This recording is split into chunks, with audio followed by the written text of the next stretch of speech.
भारतीय समाज में एक कहावत है, जो करेगा सो भरेगा। कभी कभी ये कहावत अपनी दिशा से भटकती हुई दिखाई देती है, क्योंकि कुछ घटनाएं ऐसी घट जाती हैं जो करता कोई और है मगर भुगतना पूरे समाज को पड़ता है। नमस्ते, मैं जैकी यादव न्यूज़ नशा में आपका स्वागत करता हूं। ज्योति मौर्य और आलोक मौर्य के बीच का विवाद पिछले कुछ दिनों से उत्तर प्रदेश में ही नहीं बल्कि पूरे देश में चर्चा का केंद्र बना हुआ है। आपको इस प्रकरण के बारे में हर गली मोहल्ले से लेकर चाय की टपरी और गल्ले की दुकानों तक चर्चाएं सुनने को मिल जाएंगी।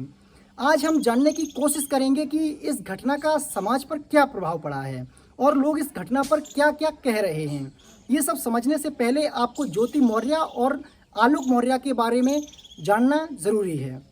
प्रयागराज के आलोक मौर्य की 2009 में सरकारी नौकरी लगती है। ये सरकारी नौकरी 4th क्लास में सफाई कर्मचारी की होती है। इसी बीच आलोक के रिश्ते आने लगते हैं तो 2010 में उनकी शादी बनारस के एक गांव से हो जाती है। शादी बहुत धूमधाम से होती है। फिर बहू घर आती है। सब लोग बहुत खुश होते हैं। बहू का नाम ज्योति मौर्य होता है, जो कि बहुत सुंदर और सुशील थी। धीरे धीरे आलोक को पता चलता है कि ज्योति मौर्य पढ़ने में बहुत अव्वल है और वो आगे पढ़ाई भी करना चाह रही है। हमारे मध्यम वर्गीय परिवारों में बेटा अपनी पत्नी के लिए कोई निर्णय अपने मन से नहीं ले सकता है। बेटे को अपने पिताजी से सलाह मशवरा तो करना ही होता है। तो इसी का प्रस्ताव लेकर आलोक मौर्य अपने पिताजी राम मुरारी के पास जाते हैं और इसके बारे में बात करते हैं। इस बात पर राम मुरारी बहुत खुश होते हैं और वो अपनी बहू को आगे पढ़ाने के लिए राजी हो जाते हैं। कुछ ही दिन बाद आलोक मौर्य अपनी पत्नी ज्योति मौर्य को इलाहाबाद के कोचिंग संस्थान में दाखिला दिला देते हैं। ज्योति मौर्य अच्छे से पढ़ाई करने लगती हैं और आलोक अपनी सफाई कर्मचारी की नौकरी करने लगता है। चूँकि सफाई कर्मचारी की सैलरी तो ज़्यादा होती नहीं है और आलोक तो उतनी ही सैलरी में अपने घर का खर्चा और ज्योति की फीस का खर्चा भी चला रहा था। इसलिए आलोक को इसी बीच कर्ज भी लेना पड़ता है। एक दो बार तो उसने अपने अधिकारी DPRO से भी उधार लेकर ज्योति को पैसे भेजे। ज्योति ईमानदारी और लगन से पढ़ाई कर रही थी तो कुछ ही सालों में ज्योति का समीक्षा अधिकारी के पद पर सिलेक्शन हो जाता है।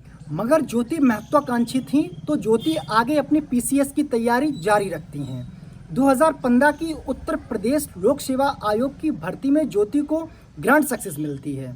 ज्योति मौर्य उत्तर प्रदेश में 16वीं रैंक के साथ SDM का पद हासिल कर लेती हैं। आलोक मौर्य, जिसने अपना सब कुछ दांव पर लगाकर ज्योति को पढ़ाया था, उसकी खुशी का कोई ठिकाना नहीं रहता है। उस समय ज्योति ने जो भी इंटरव्यूज़ दिए, उन्होंने अपने पति आलोक मौर्य और अपने ससुर राम मुरारी मौर्य का बढ़ चढ़कर जिक्र किया।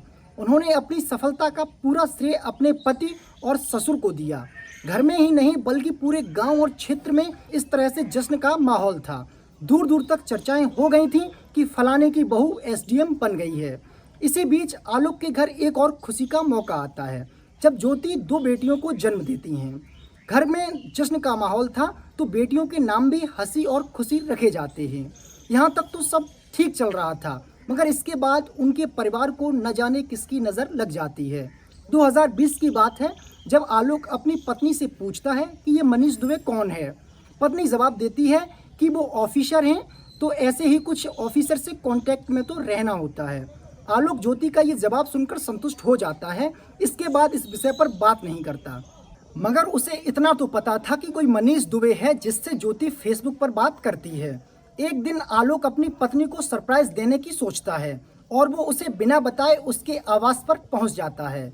जब आलोक ज्योति के कमरे में पहुंचता है तो उसके होश उड़ जाते हैं। उसके पैरों तले ज़मीन खिसकने लगती है।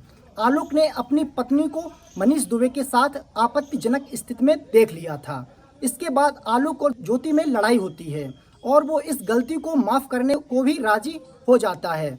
बस आगे से ऐसी गलती ना हो, ऐसी ज्योति को हिदायत देता है। इसके बाद ज्योति और आलोक की ज़िंदगी सामान्य चलने लगती है। मगर फिर एक दिन ऐसा आता है जब सब कुछ बदल जाता है। वो दिन था 22 दिसंबर 2022। आलोक लखनऊ के एक होटल में ज्योति और मनीष दुबे को फिर से रंगे हाथों पकड़ लेता है। ये सब देखकर मनीष दुबे और ज्योति आलोक पर हमलावर हो जाते हैं और आलोक को वहां से भागना पड़ता है। इसके बाद ही आलोक पर ज्योति बहुत से मुकदमे लाद देती है और वो उन मुकदमों में से एक दहेज प्रथा का भी लगाती है। ज्योति अपने पावर और पैसा का प्रयोग करके आलोक को दबाने का हर संभव प्रयास करती है। आलोक का तो यहाँ तक कहना है कि ज्योति और मनीष मिलकर उसकी हत्या करवाना चाह रहे हैं। इसी बीच आलोक अपनी पत्नी को लेकर बहुत से खुलासे करता है, जिसमें उसकी अवैध वसूली का भी खुलासा होता है। इस प्रकरण को लेकर ज्योति मौर्य से जब पूछा गया तो उन्होंने बताया कि उनके पति आलोक मौर्य उनसे 50 लाख रुपए और एक मकान की मांग कर रहे हैं। जब ज्योति ने इतना सब देने को मना किया तो वो ज्योति की छवि को धूमिल कर रहे हैं। ज्योति ने आलोक पर यह भी आरोप लगाया कि शादी करने से पहले आलोक ने उन्हें नहीं बताया था कि वो सफाई कर्मचारी हैं। ज्योति कुछ भी कहे मगर ज्योति के तथ्यों और तर्कों से कोई मजबूत कारण नहीं दिखाई दे रहे हैं। ये घटना आजकल पूरे देश में वायरल हो रही है और लोग आलोक मौर्य के प्रति सिंपैथी भी दिखा रहे हैं। अब हम ये जानने की कोशिश करते हैं कि इस मुद्दे पर लोगों का क्या कहना है और इस मुद्दे का समाज पर क्या असर पड़ा है। हमारा समाज पहले से ही रूढ़िवादी समाज है, जो कि बेटियों और बहुओं को ज़्यादा आज़ादी नहीं देता है। इस घटना के बाद जो रूढ़िवादी लोग थे उनके तर्कों में जान आ गई है। अब वो सभी को कहते फिर रहे हैं कि अगर बहुओं को ज़्यादा पढ़ाओगे तो एक दिन ऐसे ही इधर उधर रोना पड़ेगा। कुछ लोग तो ढोल गवार शूद्र पशुनारी सकल ताड़ना के अधिकारी इस चौपाई का सहारा लेकर अपना मत स्पष्ट कर रहे हैं। गांव में लोग एक दूसरे से बात कर रहे हैं कि बहुओं को ज़्यादा आज़ादी और उन्हें ज़्यादा पढ़ाना ज़रूरी नहीं है और ये हमारे लिए घातक भी हो सकता है। कुछ तो कहते हैं कि अगर बहुओं को ज़्यादा पढ़ाया तो वो तुम्हें छोड़कर चली जाएंगी। कुछ लोग तो उन्हें घर की चार दीवारी के अंदर ही कैद करने की सलाह दे रहे हैं। मैंने कुछ कमेंट्स इकट्ठे किए हैं, आइए आपको दिखाते हैं इस मुद्दे पर लोगों का क्या कहना है। ये एक यूज़र लिखते हैं, जब मर्द कमाता है तो सबसे पहले सोचता है कि औरत की सारी ज़रूरतें पूरी करें, लेकिन जब एक औरत कमाती है तो वो सोचती है कि अब उसे मर्द की कोई ज़रूरत ही नहीं है। दूसरे यूज़र लिखते हैं, ऐसी लड़कियां समाज के नाम पर कलंक होती हैं। ऐसी लड़कियों की वजह से उन लड़कियों पर भी प्रतिबंध लग जाएगा जो पढ़ना चाहती हैं और अपने सपने पूरा करना चाहती हैं। उसने इसको पढ़ने का मौका दिया मगर इसने उसी को छोड़ दिया। एक ट्विटर यूज़र लिखते हैं, समाज में अभी भी समानता नहीं है, अभी भी समाज में केवल पुरुष महान है, क्योंकि यदि पुरुष सक्षम है तो पूरे परिवार को खुश रखता है, लेकिन यदि स्त्री सक्षम है तो वो खुद को सुख देती है। स्त्री पुरुष में समान विचारधारा वाली सोच समाज में कब होगी, अभी इसके लिए प्रतीक्षा में हूँ। हालांकि इन यूजर्स की बातें पूर्णतः सत्य नहीं हैं। कईयों उदाहरण समाज में ऐसे हैं जो बताते हैं कि स्त्री अपना सर्वस्व न्यौछावर करके भी रिश्ते निभाती है। मगर इस घटना के बाद से लोगों के मन में सकते की स्थिति आ गई है। लोग सूर्यवंशम का हवाला देकर इशारों में बताते हैं कि अब सूर्यवंशम का हीरा ठाकुर बनने का समय नहीं रहा है। आज के इस कार्यक्रम में बस इतना ही।